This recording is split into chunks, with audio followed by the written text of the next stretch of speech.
listening to this podcast right now. Do you want to hear a fucking podcast about anything and everything? Yeah. Like movies, music, television, and more? Oh my God. Well, you've come to the right place. Yes. Subscribe to Journey into Comics Network, and you get Podcastrophe, hosted by me, Yes. Dick. Why not throw a couple bucks to the Patreon? It's your choice. Yeah. This is a Podcastrophe. That sounds so awesome. The following is a Journey into Comics. Journey into Comics. It's a Journey into Is a Comics. Journey into Comics. Journey into Comics. Journey into Comics Production. Production. To a nicer guy, it couldn't happen. I'm the man of the hour, the man with the power. Diamonds are forever.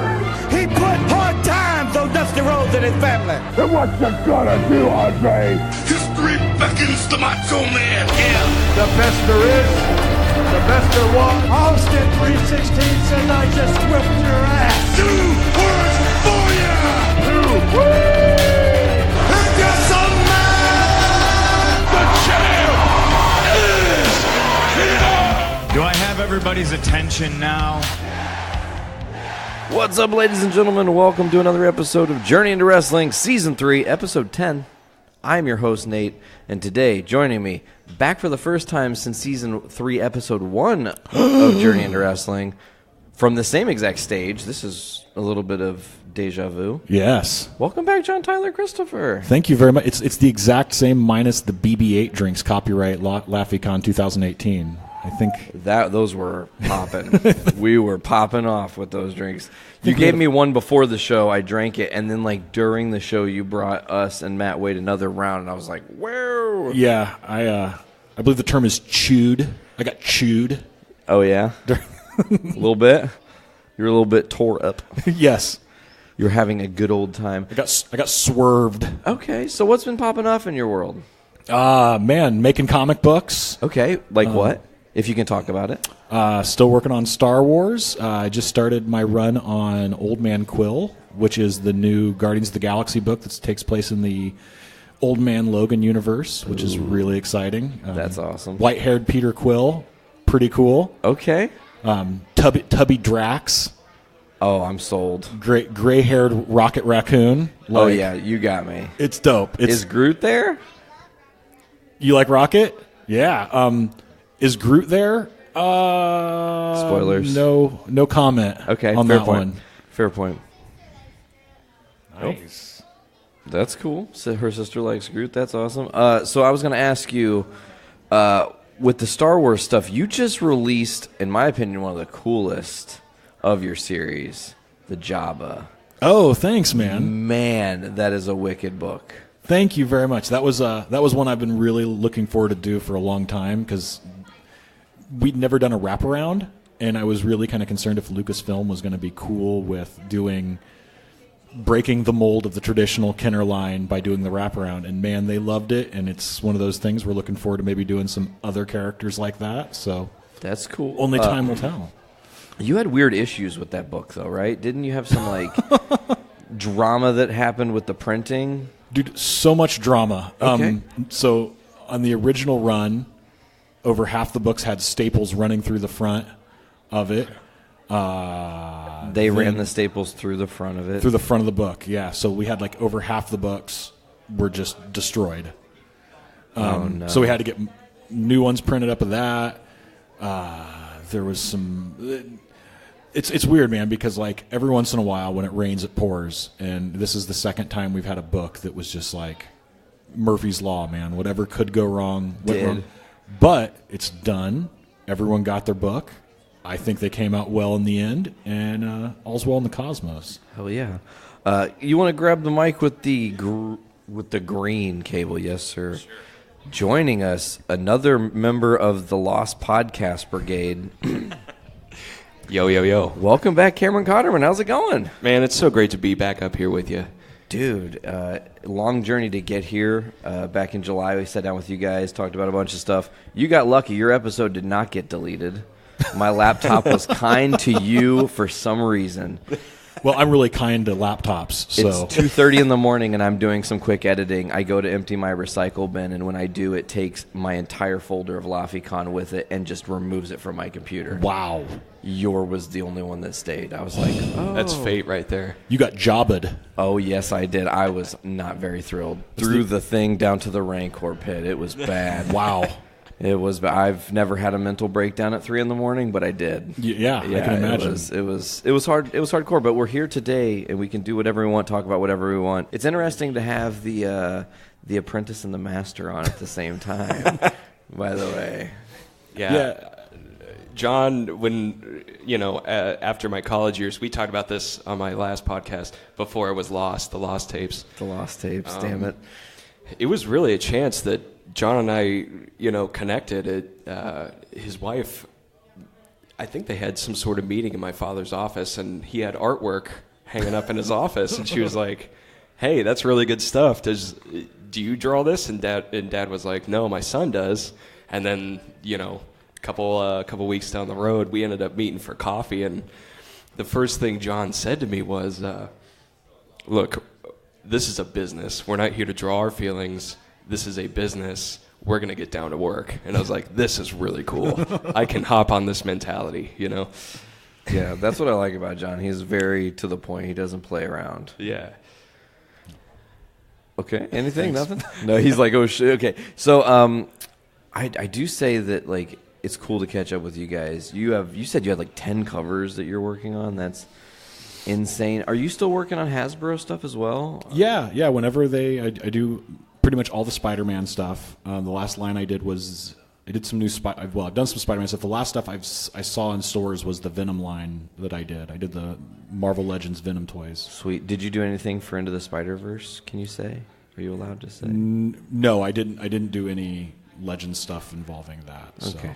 I didn't know if they were going to do a line like that. That was just me fishing for. Because we'd already done. It's really exciting for me to see Into the Spider-Verse because I think that's going back to like exposing comics to a broader audience. I'm really hoping that Into the Spider-Verse is going to introduce awesome characters like what is she called, Ghost Spider now. She's Spider-Gwen to me. Let's just keep it real. Yeah. Spider-Ham. Oh. Amazing. And he was part of the Venom line. I got to draw Spider-Ham, which was like the raddest thing ever. Yeah, I actually loved and read the Into the Spider-Verse series that Marvel put out several years ago. Like, read the whole thing, all the crossovers and everything. And to see that they were doing a movie, I was like, oh, this has big potential. I haven't read any spoilers yet, but I hope they bring, like, the Uncle Ben Spider-Man is the best because he's just like a tired old man that can't really do it, He's trying so hard to be Spidey, but he's a little overweight and is just like not quite there. Yeah, I'm curious where they're going to go with it. The rumors everything that I have read and heard about it is that it's spectacular. Yeah, it's the guys that did the Lego movie, right? Mm-hmm. So I mean, that we're supposed to do Solo. Yeah, supposed to. Dude, I think the animation looks phenomenal on it. I mean, it's a great style. It's kind of a mix between the comic line and the typical 3D animated look. And I just think it's going to be a really good movie. I know me and my fiance are planning on going and seeing it soon. So. At some point soon, yeah. Yeah. That and the Once Upon a Deadpool. Yeah. That looks really interesting to me because I feel like behind the scenes there's a lot more going on than we know for them to have made that move.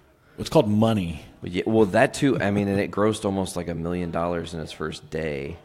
And it's re-released, and it's a movie that you can go watch at home on DVD or Blu-ray, for like $20 or whatever. So it's pretty impressive, but Fred Savage sells it for me, man. Princess Bride, so smart. It's like I want to go. Narrative device. Well, I think, right, like Deadpool, they were smart because they made a movie that kids couldn't see or shouldn't see, and then they re-released it as a movie so all the kids want to see it. And now that both my daughters have more interest in seeing that movie than anything else than the other movies. Yeah. Dang. So they really want to check it out. Are they at an age where you think it would be okay for them? Not even close. Well, at least the original ones. My daughters are. I have a 10 and a 7-year-old. So fair enough. Not even close to the realm of even seeing the PG-13 one either. Well, I don't know about that. I'm considering. Yeah. It depends the type of language and stuff like that. But And like I said, from the reports I've seen, only one F in the whole movie. well, like I said, it's they were smart to make a forbidden fruit for children because nothing attracts a crowd like a crowd, like telling them they can't see it. I like that. That's well said. Nothing attracts. That's really true. Yeah. Crowd like a crowd. Damn. So I got to ask you guys. Totally, we're just gonna like sidecar this wrestling. Let's get into some wrestling talk. Do you watch any professional wrestling? Kinda. Not as much as John, but I do know some of the characters. My favorite is The Undertaker. Dude, you could land a plane on that guy's forehead, man. It's just Mark Calloway's amazing, and he's Absolutely. so huge. Like, Wow. I love that. That's where we started with is Undertaker. One of my favorite, like, strange memories of him was the WrestleMania 25 with Shawn when he was supposed to do the suicide dive over the top rope. And homeboy, I can't remember, one of the twins was supposed to catch him. They had one of those big guys out that was acting like a cameraman. Yeah. And he did not do his job No. at all. Taker lands right on his neck, and I'm like, he's dead. He's died. And he just gets right up like there's nothing. And I was like, his neck is made of steel. Yeah, that was one of those moments that made that one of the best matches in WrestleMania history. Absolutely. Hands down. That, like Brock when he almost broke his neck. Good neck break. Just sets the tone for a memorable That was scary, match. too.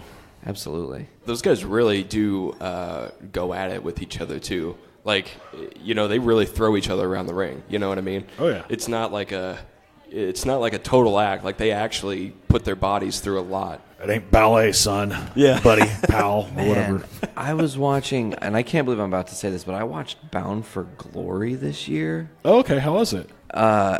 Actually really good. Like, I was shocked. I watched the whole entire card and was impressed throughout. They had a match with the OGs, which was like the original version of LAX, with the new version of LAX in a jungle death match where they literally removed every kind of padding from ringside. Like the planks, they literally were wrestling on open planks that were moving and opening up. Oh my gosh. It was the craziest. Like, you think about like barbed wire death matches and stuff, sure, but you expose the ring in a way that if you slip through it, like your leg is going down and you're probably not having a pretty good time. Right. Like slipping through the cracks like that. And like 2 seconds into the match, one board pops up and off and is not staying. So there is this big gaping hole in the ring and they're like trying to work around it. And I'm like, only in TNA. Yeah. Only place they could let that happen. I've heard a lot of good stuff about what Impact has been doing lately. Don Callis is changing it over there. He has really changed the culture of Impact Wrestling, and I think he's trying to get the name back. And I just to briefly mention on the Bound for Glory card, it was like a solid 4-star card. Wow, awesome. I mean, even including the fact that Austin Aries no-sold and quit live on TV. It was amazing. Okay, so Johnny Impact hits his shooting star press for the finish, right? Or the, what's he call that move? I can't think of what it's called. It had several different names, like End of the World or... The Jefferson Starship or whatever the hell it's called. I don't know. He hits it. 1, 2, 3. Austin Aries stands up, walks out of the ring, flips off Don Callis, and leaves. No sells the match. Like acts like he took no damage. And is he back yet? No, he quit. He's done. He left Impact for good. Wow. Yeah, so it was like a pretty drastic thing. So that also kind of added to the whole Bound for Glory mystique. They're actually like doing this story right. Hopefully.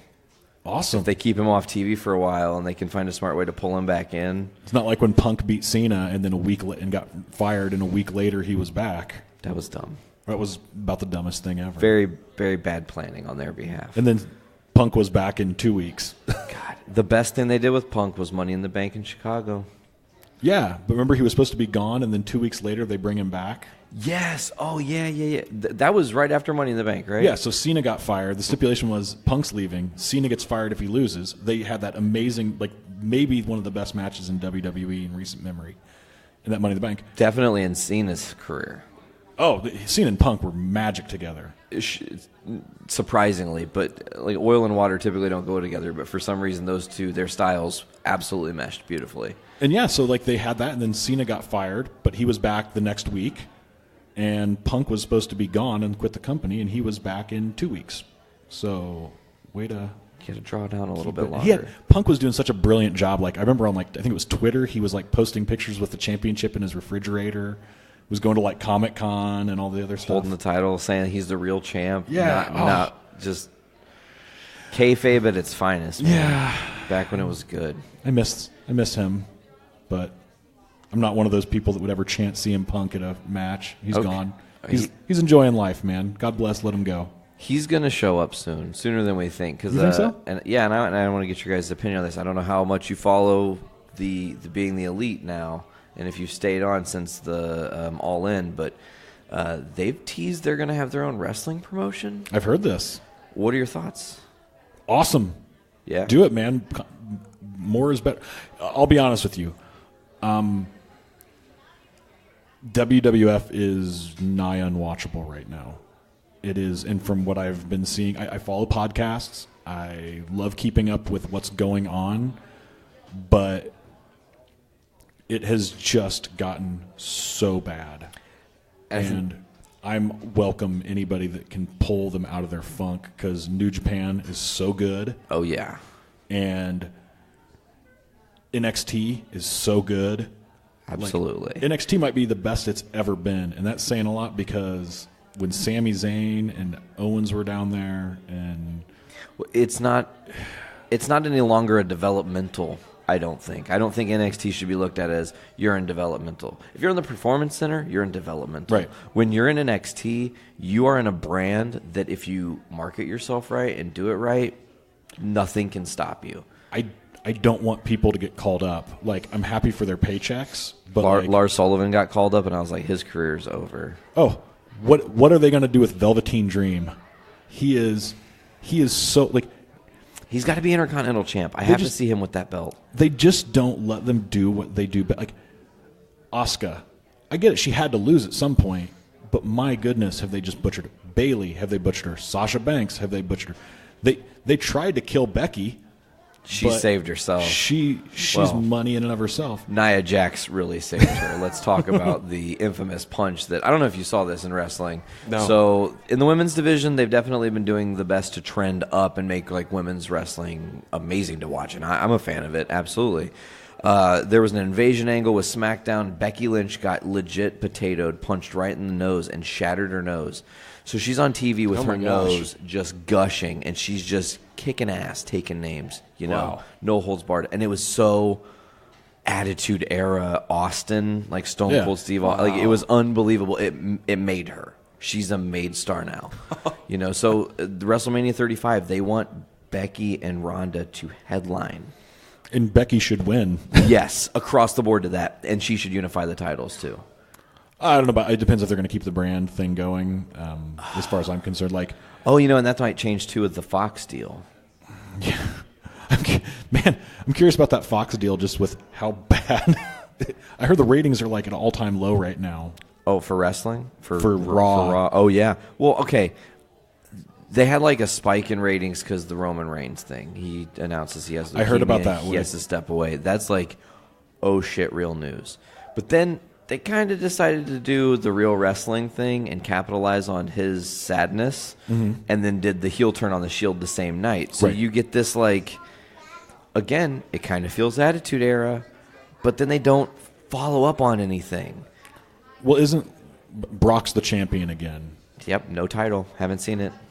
Like, should have gave it to Braun. This is the problem with the modern mentality, and this is where, again, I think NXT and even like New Japan goes like old school 80s era mentality, which is like you never see the champ, but the champ he's on the card all the time. He doesn't defend all the time, and when he does defend it, it's a big flipping deal. Brock never feels big because Brock never has, in my opinion, big matches, and neither does he ever feel like we all knew Roman Reigns was going to beat him. That was the end game. But NXT does it. It's not the hot potato that it was in the Attitude Era, but there's multiple stars in NXT. Ciampa is the champ, and he is amazing. Gargano with the heel turn. Gargano is a viable contender. You don't know when Gargano is going to win. You don't know when Black is going to come back. You don't know if Velveteen is going to jump out and win. There's a variety. Like, you don't know what the end game is in NXT, so it makes it enjoyable to watch. Raw, we knew the end game was Roman Reigns. And because of that, if you know the ending, the journey is not as fun to get there. Because you knew Joe wasn't going to beat Lesnar. You knew Braun wasn't going to, because it's like, got to save it for Roman. And I think what happened, obviously it's a tragedy, so I don't want to speak ill of the man of Roman Reigns, but the character, I'm speaking of the character. Totally. And the character was awful. Oh, yeah, and here's the weird thing. The character Roman Reigns is awful. However, when he returns, easily the most over he will ever be. And it's almost that, not Murphy's Law, I don't know what I'm looking for here, but it's just kind of like a tragedy that his ability to be over like they wanted him to be is going to come from something actually affecting his life that could have taken his life. Right. It's like they have to capitalize on this like realness of this guy to like bring the fans to him.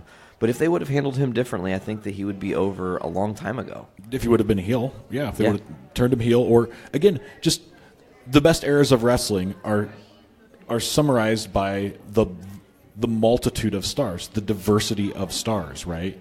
The best eras to me were when it was like you had Triple H, you had Kurt Angle, you had Benoit, you had Guerrero, you had Jericho, Austin and The Rock.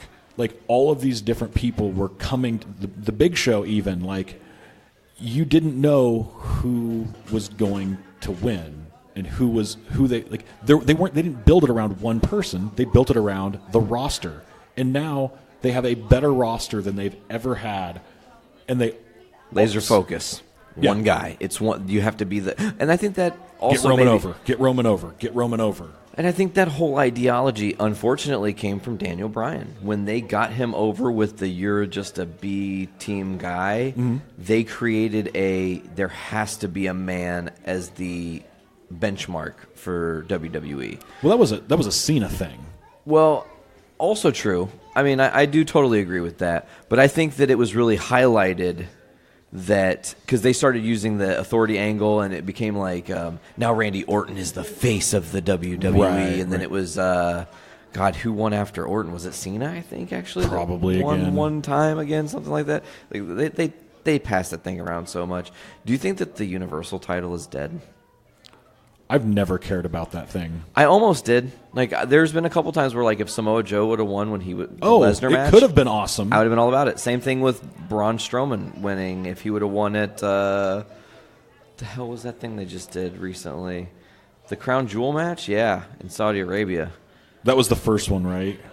That was the one after. I refuse to watch Crown Jewel. I will never watch that. I don't care. I didn't even hear spoilers about it because I don't want anything to do with that. Yeah, you shouldn't. It was not just from a journalist standpoint. It was not something I enjoyed watching because I felt like it was a show built to pander to an audience that isn't their actual market.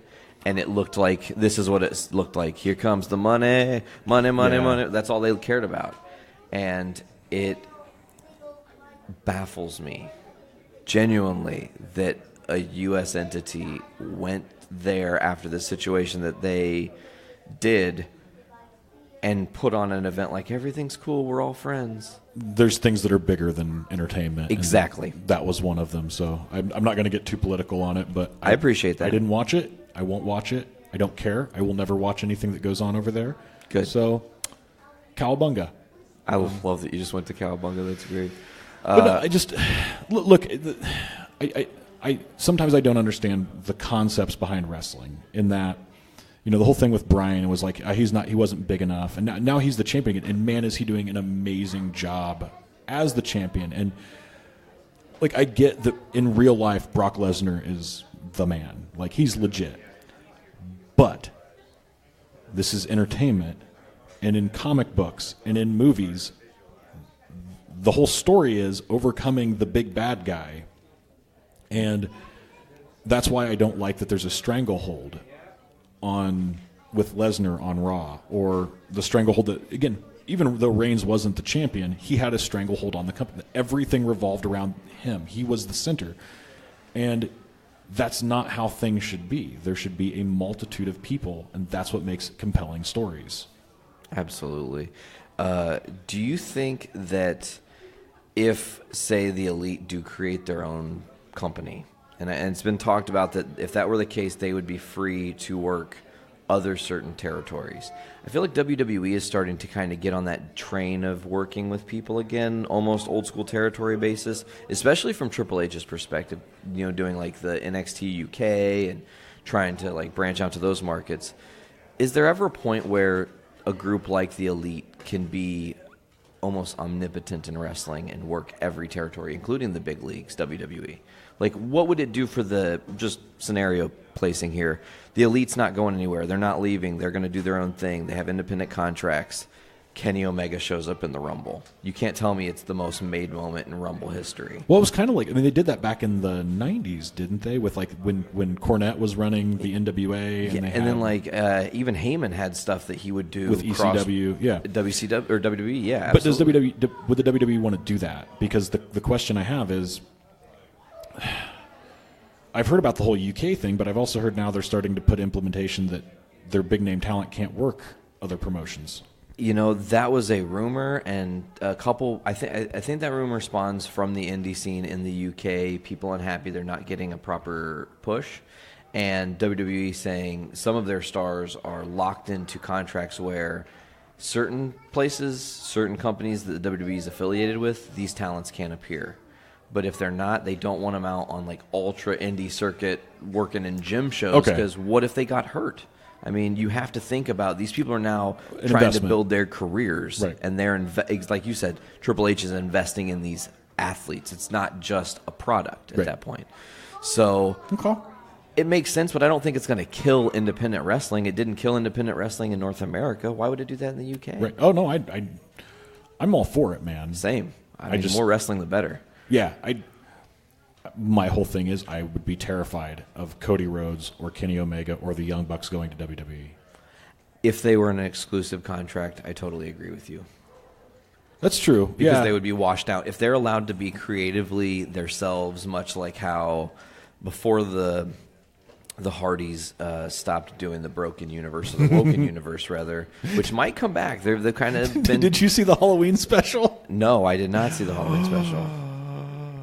It is magnificent. They Matt did a Halloween special? Yeah, basically just like the old TNA style ones. And it's all I'll tell you is the Godfather is there, and he gets into the lake, and you can imagine who he comes back as. The Godfather goes into the lake of reincarnation. Yeah, it's amazing. I'm looking that up as soon as we're done with between this that day. and the Edge and Christian show. Those are worth the price of the admission for the network. And the Edge and Christian show just came back, right? God, it's so good. Yeah, I haven't started it yet. I'm a little bit behind. Actually, kind of a little bit behind in wrestling in general. Like I didn't even watch this week's SmackDown yet, but they're building towards this TLC tonight, or is it next week? I think it's tonight. Holy shit! Okay, well that tells you how far off the beaten path I am. But like I know we've got the triple threat match: Asuka, Becky, and Charlotte.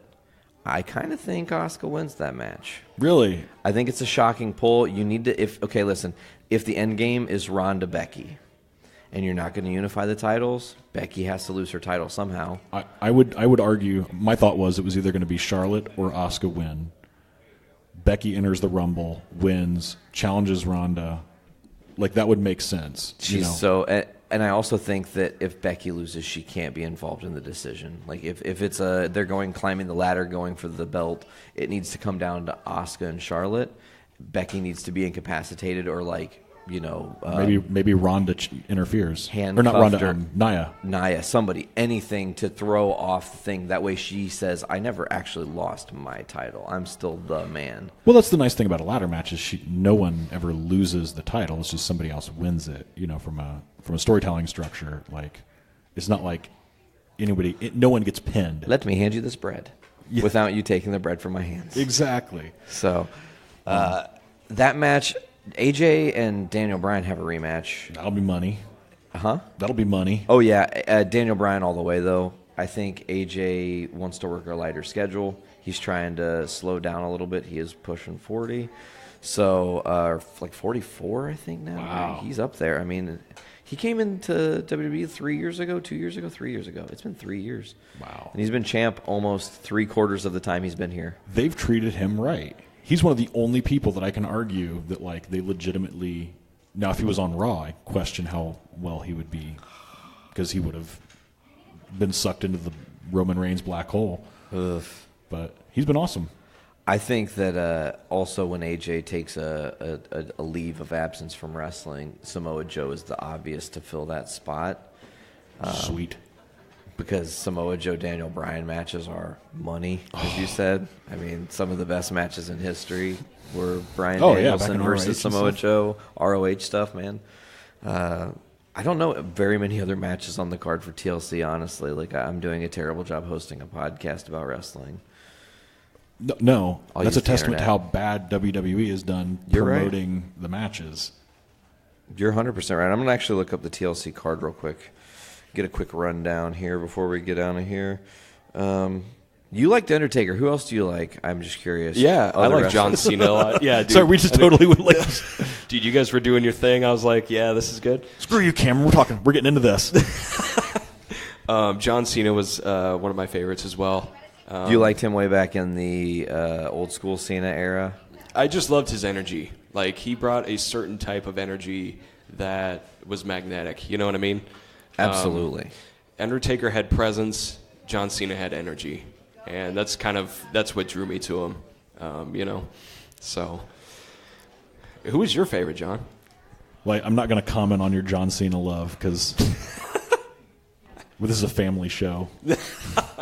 I think John Cena's grown on me. It's really strange because I loved him in the Ruthless Aggression era, like when he came up and he was, Thug Life. It's the base of Thugonomics and shit. It was when he did the Marine that I totally fell off. When he got shoved down your throat? Exactly. And now that he's not shoved down your throat, you can appreciate him because he's not the center of the attention. But that's not what did it for me. It was actually his promo work when he was working AJ, when he was working Roman, especially the promo work he did against Roman. That was it changed my opinion of John Cena as a worker. And then now he's been away, like you said, and it does increase. And then to hear him on the circuits talking about Bumblebee saying, I want to come back as heel, please. I'm even fine with him being a face. Again, to me, it was that he's not the center of attention. We need Hollywood Cena. I'm just saying. I'd be okay with that too, man.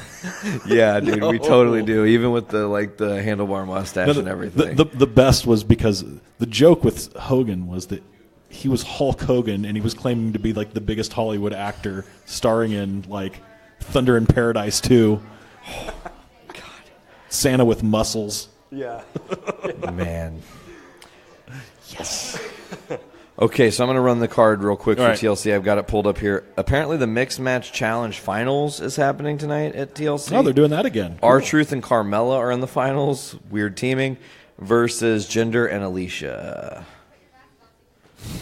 That's a weird... They really don't have anything to do with those guys, and they just said, here, throw them together. Okay. Rey Mysterio, Randy Orton. Chairs match. Okay. Strictly chairs. Interesting to have that as a solo. Didn't realize Ray was back, but that's cool. He's been back for actually since Crown Jewel. Yeah, oh, okay. He came back at Crown Jewel, shockingly. I dug some of the stuff he was doing in Lucha Underground. So yeah, he's in the best shape of his life too. He really was looking good there. So you know what? Any high flyer versus Randy Orton makes a really interesting RKO. So yeah, I'm sure we'll see something very cool. I'm all about that. Cruiserweight title match, Buddy Murphy versus Cedric Alexander. Buddy Murphy is champ. Second time he's defended against Cedric Alexander. It's kind of the same match. Yeah, Buddy Murphy's really impressed me, though, just because, what was it, Murphy and... He was the tag team champs in NXT way back in the day. Yeah, who was he? Murphy and... Oh, my gosh. The other guy that's not in the company anymore, right? This is how Alexa Bliss got kind of her start. And they honestly, they weren't terrible, but they never really did. The fact that we can't remember the other guy's name tells you, their reign. You know Dash and Dawson from the Revival. Yes. But Murphy has really impressed. I heard a lot of great things about him before he came to the WWE. And in NXT, I never really saw him, but I think he's done, from what I've seen of him on the main roster with 205, he's legit. He's awesome. Yeah, and then, they had a 205 live call-up to SmackDown this week. Mustafa Ali faced DB. Oh, you should watch that it. was incredible. I'm not going to say anything. You should just watch it. I will definitely watch that one. Yeah, it's good.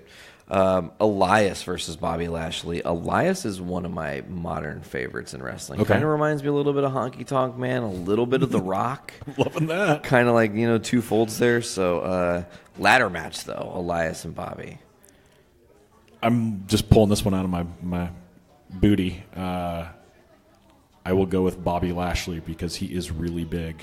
Yeah, he needs a win, but I don't think he deserves a win. Okay. Because I think Elias is on this trend where he's lightning hot. Every time he starts the thing with the guitar, who wants to walk with Elias, everyone pops. So he's a face now. Huge face now. It's Oh, crazy cool. how Okay. they, in the dead of night, transitioned him. He was in some city and decided to play some like song that's like near and dear to this city's heart, and they just ate it up and bought in. Okay. And he's been getting full-on cheers ever since. The last thing I remember him doing was he and Owens cut a promo in Seattle, and I have not heard God, a boo. about like, the it was epic. The Sonics. The Sonics leaving to go to Oklahoma City. was great. It was amazing. That was like one of the best crowd reactions. I was like, yeah, and then this is good wrestling right KO here. got hurt, and then now he's off, so they had to do something else with Elias, and it was smart because they put Leo Rush, which I'm not really – I think he was a 205 Live guy. Mm-hmm. They Right. put him as the mouthpiece for Bobby Lashley, and he's just obnoxious. Okay. And Lashley is the worst heel. Like, I hate him even – I didn't think I could have disdain for Bobby Lashley more than I already did. Like, all the way back to his first run in the company, I've never liked him as a worker. Went to TNA, didn't like him as a worker. Comes back, still don't like him. Them putting Leo Rush with him makes me genuinely hate him on a level that I can't even express to you because it's so just leave already, you know? Okay. Like, I want MVP back, damn it. My first memory of Lashley was winning in that December Dismember ECW pay-per-view back in the day. Oh, yeah. When they had the ECW That site. was Didn't he maybe- win the title? Yes. At that That was like the worst arguably the worst pay-per-view ever. And yeah, so okay. in that case, I'm going go Elias. You're going to switch to Elias on the Yes. face. It's probably pertinent to know who is face and heel in some of this. Exactly. Finn Balor and Drew McIntyre in a match. No stipulation. McIntyre. Straight up match. It has to be McIntyre. They're driving him towards the Universal title picture. They have done everything they can. Finn Balor's another one of those guys. I didn't think it would be possible to not make him an epic superstar, and they have found a way. Him and Shinsuke, man. Well, look, I love Shinsuke Nakamura, straight up. But Balor, much like, I wouldn't even say Bailey. I thought Bailey you couldn't mess up, but Balor is like, wrestling nerds love him. The dude looks like a model. Like there is okay no to one that look would at. dislike Finn Balor. Like if there was anyone you could make into a billionaire, like $1 billion star, it's Finn Balor. In the demon gimmick, It's crazy, too. I just read the other day, he said that it's becoming, because they haven't utilized the demon and haven't tried to make that a part of the focal point of his character. well, he can only be it if he wins. So the fact True. that he always loses means that he can't be the demon. Exactly. It kind of comes hand in hand. But I just wonder, are they misutilizing the ability for him to turn into the demon and maybe use it like more? Like they should push it more? He should. Regardless of the win-loss, the Okay. demon can lose, is I guess Let what me I'm ask trying you to this say. question. Sure. Because I keep going back to this idea of like people that you revolve the company around, not just one guy, but a group. Who are those people? Because to me, you've got Balor is one of them. Mm-hmm. Reigns should have be one of them. Rollins should be one of them. Like, who else do you think should be in that group of like competing constantly for the championship? GB, AJ, Joe. Look at the main roster, and there are guys not getting pushes like Drew McIntyre. Really, That's why I say McIntyre is going to win because Dolph Ziggler is a great example of someone who's been totally misrepresented and Right. utilized. I think that's kind of like the signature calling card for WWE in this era, is getting it wrong. Right. Like, they've made some stars. Sure, we have some mega stars in this era, but they could have done this a whole lot better, I think. Right. And I think this is we're going to see this for a few more years, maybe 2 or 3 more years, and then when Vince finally gets out of the game for good, we will see this product come back out of the ashes. We will see some of these guys that I think are misrepresented now in the forefront. Your Finns. Samoa Joe is one I can't express enough how much they need to put a title on him and Right. have him just be Joe, because it works every time. Yeah. No matter where he goes, it works. Like, he doesn't have to be a good guy. He never is a good guy. He doesn't pretend to No. be a good guy. he's just killer. He's just the Samoan submission machine. Yeah. And I was impressed with Samoa Joe all the way back in, I remember in 2004, Brando, who started the network with me, he's like, dude, I got this tape. It's TNA Bound for Glory. It was the first one. and I think it was AJ Joe, and I was just blown away at these guys. I bought tickets to a live event that was coming around like not too far after that, and met both AJ and Samoa Joe. Oh, nice. Which was really cool. They're really nice fellas. Get back on this card here real quick. Sorry. No, it's okay. We can totally tangent. I'm just trying to keep a little bit on the train. They also picked Drew McIntyre to win CBS Sports. Natalya versus the home girl, I have to say that, Ruby Riott. Yeah. She is from Lafayette, Indiana. Heck yeah. I did try to get her to LaffyCon earlier this year. It did not work because they've got a pretty grueling schedule. So maybe if opportunity affords her some time off, awesome. she can do something. That'd be really cool to have her Yes. come talk about that journey, because that's got to be developmental, then to NXT, then immediately pushed up to the main roster in the forefront. And she's killing it, dude. She is amazing. She's legit good. And she's a Punk fan and loves the Misfits, so I'm a fan. Natalya versus Ruby Riott. I think Ruby does win this. Natalya, I think, maybe deserves to win it, especially how they've been playing, because the reason they're going at each other is because Ruby broke Natalya's dad's sunglasses. It was a replica pair. Obviously, it wasn't the actual pair that he gave her, but Natalya played it off like it was. Who's been winning all the matches? Because it seems like Ruby's always losing. Ruby's been winning through shenanigans or making it to where Natalya isn't in on Natalya things. Needs to win it. Yeah, Natalya's been getting jumped and stuff. She actually suffered what looked like a real injury, so this might be a good time for them to write her off. Okay. If that injury is legit. I couldn't tell if she's a great worker. She can sell an injury, so I couldn't tell if Ruby?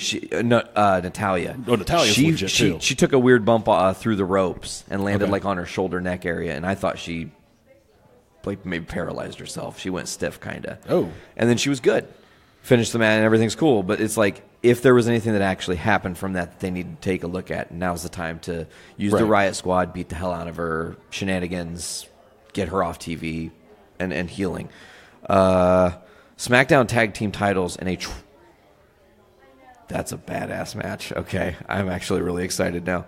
The Bar versus the Usos versus the New Day for the tag titles. That'll be an awesome match. I got to admit, though, I think the last time I was really watching 6 months ago, weren't they all in the same... aren't they the three people? It's like the three teams of SmackDown. Kinda, yeah. And they've been kind of exchanging the titles, passing it around or whatever. The only difference is the Bar has the Big Show now. Okay. Show came back and is they're full-blown heel status. So, okay.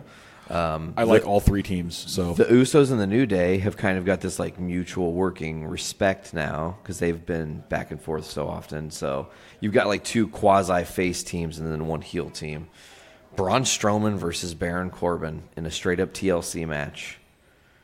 If Braun wins, he becomes the Raw general manager. Braun becomes the general manager? Baron becomes general manager. Braun wins, I think he gets a shot at the title again. Okay. Something like that. Braun Strowman will win that match. I hope. I don't think so, though. I think they're going to go with Baron Corbin. Because they're going to try to push the Baron Corbin angle with Kurt Angle when they bring Kurt back. Because he'll be like, I shouldn't lose my job. What the heck? Okay. I'm not sure, though. Because, again, Raw has been really bad. That's like I said, this is probably the worst prediction show ever. Just because I'm I don't know okay. Who's face? Who's heel? These last couple are okay. We got Seth versus Dean Ambrose for the IC title. That'll be cool. Dean Ambrose wins. Yeah. Has he been a good heel? Oh man, he's vicious. His heel turn was brutal, coupled with. I loved me some John Moxley back in the day. Oh I just man, didn't know if they would let him. Yeah. Dude, Johnny Moxley, when he did that thing where it was at Access WrestleMania 29, and he just went up to Mick Foley and started just straight up shit talking him, trying to start a feud with Mick Foley just out of nowhere. Dude took a sawzall to the head. Did he really? Yeah, there's some death matches he was in that are epic. I did not know that he took a sawzall to the head, though. Yeah. Oh, my Lord. Okay, so who do you got winning this? My understanding is Dean's a pretty fresh heel, so he should take it. That way the heat builds on him. Yeah. Keep that star rising. Ronda Rousey, champ, versus Nia Jax. Ronda Rousey. Easy. That's no question. You're not going to give Nia Jax a streak defeater. Doesn't make any sense. Way to reward her for punching Becky in the face. Or that. We already said Daniel Bryan versus AJ. Don't even care. I want to watch that match. Barn burner of a match. Yeah, absolutely. Just let them go. And then the triple threat match for the SmackDown Women's Championship is the last match that it says. We discussed that one, yeah. And I think Asuka. You said Charlotte probably though. They just seem to really like Charlotte. And I like Charlotte. She's awesome. So amazing worker, totally. I just think Asuka needs to be a little bit more validated. And I think now, if you're going to do it, is the time. If not, she's going to get lost in the shuffle again. Charlotte's going to take it. Before, when she came to the main roster, Asuka was my favorite wrestler, not women's wrestler. My favorite wrestler. Yeah, like she was that Brock Lesnar level of like, I'm actually afraid of this woman. And they broke it and with then Charlotte, and then she's like lost in tag matches and stuff now. I'm just like, no, you're doing it wrong. You're just screwing this all up. I'm excited to see what happens with TLC. There'll be a review on episode 11 of Journey into Wrestling. I'm not really sure what I'm going to say about that because we haven't seen it, but I am looking forward to TLC. Is there anything else wrestling related we want to dive into before we get out of here? Cameron. Oh boy. Did you watch John Cena? So much to say. Just wait. No. Did you watch John Cena versus Undertaker? Say what? Did you watch John Cena versus Undertaker? I did not know. Last year's WrestleMania. Your two favorite guys and you didn't watch it? No, dude. You're dropping the ball. Yeah, I know. I have nothing to contribute to this conversation. It's okay. I appreciate you trying. Dude, yeah. I mean, I was in with the comics, but wrestling's more your guys' area. Level of expertise. Comics. But I appreciate you having me on here, man. Dude, man, it's been great. We're not gonna lose couch this has one. been comfy. Good. I'm glad you've been locked into the couch. Couch locked. Thank you for not bringing chips on it, eating them into the microphone. Oh, dude. Like, I'm enjoying this podcast. Let me jam these chips. Crunch, crunch, crunch. You know? So tasty. But thank you guys so much for coming back to Journey into Wrestling and Journey into Comics on the network. We really appreciate having you guys on. It's always a blast to talk to you. It's great having you back. We won't lose this episode this time, I promise. You guys will be hearing this one. Actually, this coming Wednesday for us, it'll be released this coming Wednesday. But thank you guys so much. You guys can check out the Journey into Comics network with Journey into Wrestling at journeyintocomics.com, iTunes, Podbean. You guys know where to get us. Patreon and all that. John Tyler Christopher, Mr. Cameron Kotterman, thank you guys so much for coming on. Thank you. This has been Journey into Wrestling, Season 3, Episode 10. I've been Nate. Later. Woohoo. Bye. Peace.